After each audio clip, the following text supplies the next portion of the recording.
Baahubali cinema గురించి ప్రపంచంలో తెలియని వాళ్ళుండరు. అందులో రాజమాత శివగామి ఓ చిన్న పిల్లాన్ని తీసుకొని సొరంగ మార్గం గుండా నదిలోకి ప్రవేశిస్తుంది. నదిలో ఓ చెయ్యిని పైకెత్తి చిన్న పిల్లాడిని నీళ్ల బారి నుంచి కాపాడుతుంది. కానీ రియల్ సినిమాకు తగ్గట్టుగా ఇక్కడ రియల్ స్టోరీలో కూడా ఇదే జరిగింది. ఓ భారీ సొరంగం గుండా మావోయిస్టులు తమ కార్యకలాపాలను సాగిస్తున్నట్టు తాజాగా భద్రతా బలగాలు కనుక్కున్నాయి. ఎలా అనుకుంటున్నారా? అయితే ఇది చూడాల్సిందే మరి. గజం కేవలం 15,500 రూపాయలతో 150 గజాల భూమి కేవలం 23 లక్షలు మాత్రమే. మావోయిస్టుల వ్యూహాలు భద్రతా బలగాల్ని కలవరపెడుతున్నాయి. వారు ఏవైనా కొత్త వ్యూహాలను ఫాలో అవుతున్నారా? కూంబింగ్ దళాల్ని దెబ్బతీయడానికి కొత్త స్కెచ్ వేశారా అనేది ప్రస్తుతం భద్రతా బలగాల్లో మెదులుతున్న ప్రశ్నలు. అయితే అండర్ గ్రౌండ్ లో పెద్ద సామ్రాజ్యాన్నే సృష్టించుకున్నారా అంటే అవునన్న సమాధానం చెప్పొచ్చు. అసలేంటి దీని కదా? ఎందుకు మావోయిస్టులు కొత్త వ్యూహాలను ఎంచుకుంటున్నారు అనే విషయాలను ఇప్పుడు తెలుసుకుందాం. ఛత్తీస్గఢ్ రాష్ట్రంలోని దంతెవాడలో కూంబింగ్ నిర్వహిస్తున్న భద్రతా బలగాలు ఓ సొరంగాన్ని కనుక్కున్నారు.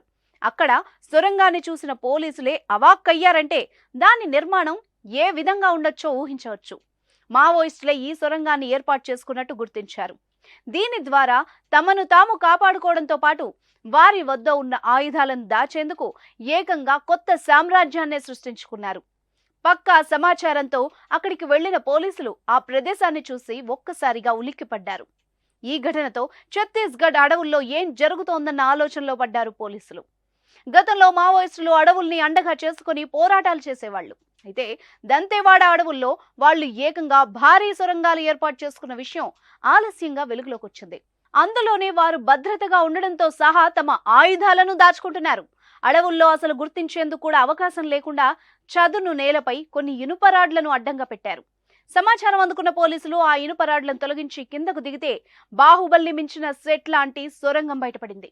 అందులో ఒక మనిషి నడిచి వెళ్లేంత వెడల్పుతో గాలి వెలుతురు కోసం తెరిచి ఉంచిన ఈ సొరంగాల వీడియోల్ని భద్రతా బలగాలు విడుదల చేశాయి.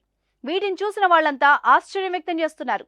ప్రస్తుతం ఈ సొరంగం ఎక్కడి నుంచి ఎక్కడి వరకు ఉంది, ఇది తవ్వి ఎన్ని రోజులవుతుంది, ఇంకా ఈ సొరంగం గుండా ఏ కార్యక్రమాలు చేశారు అనే కోణంలో భద్రతా బలగాలు ఇన్వెస్టిగేషన్ చేస్తున్నారు.